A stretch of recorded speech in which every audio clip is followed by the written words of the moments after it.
Pag-usapan natin ngayon ang katatapos lang na season opening victory ng Golden State Warriors laban sa Portland Trail Blazers, kung saan winasak ng Warriors ang rebuilding team ng Portland Trail Blazers.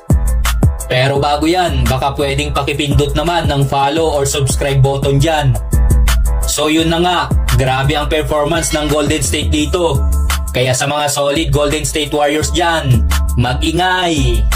Sa simula ng laro, dikit ang laban, tabla pa ang score sa 21 at medyo malamig ang shooting ng Warriors. 2 out of 11 sa 3-point line. Ngunit kahit expose ang kanilang interior defense sa ilang easy baskets ng Blazers, hindi ito nagtagal. Hanggang second quarter, within 6 points pa rin ang Portland. At nakatulong pa ang technical foul ni Draymond Green para maging dikit ang laban. Bago matapos ang first half, nagrally ang Warriors ng 11-5 scoring run at lumamang sila sa score na 62-50. Sa third quarter, doon na nagsimula ang pag-arangkada ng Warriors. Sa isang napakalupit na 18-3 scoring run, sinelyohan nila ang malaking kalamangan at hindi na sila nilingon ng Blazers. Dahil sa dominanting laro, hindi na kinailangan ni Coach Steve Kerr na pagurin pa sina Steph Curry at Draymond Green na nakapagpahinga ng maayos papunta sa huling quarter.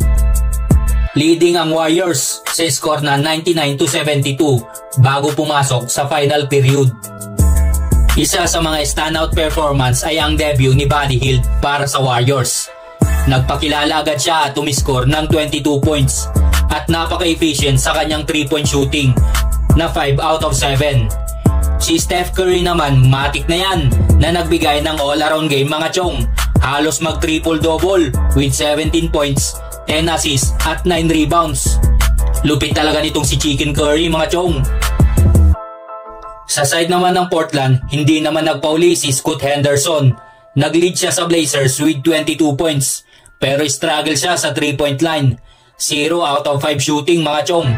Si Jeremy Grant naman ay nag-ambag ng 16 points, pero sa inefficient na shooting percentage na 6 out of 18. Hirap talaga ang Blazers na sabayan ng Warriors, lalo na sa 3-point shooting, kung saan ang Golden State Warriors ay nagtapos na may 41% shooting mula sa labas, kumpara sa 23% lang ng Portland Trail Blazers.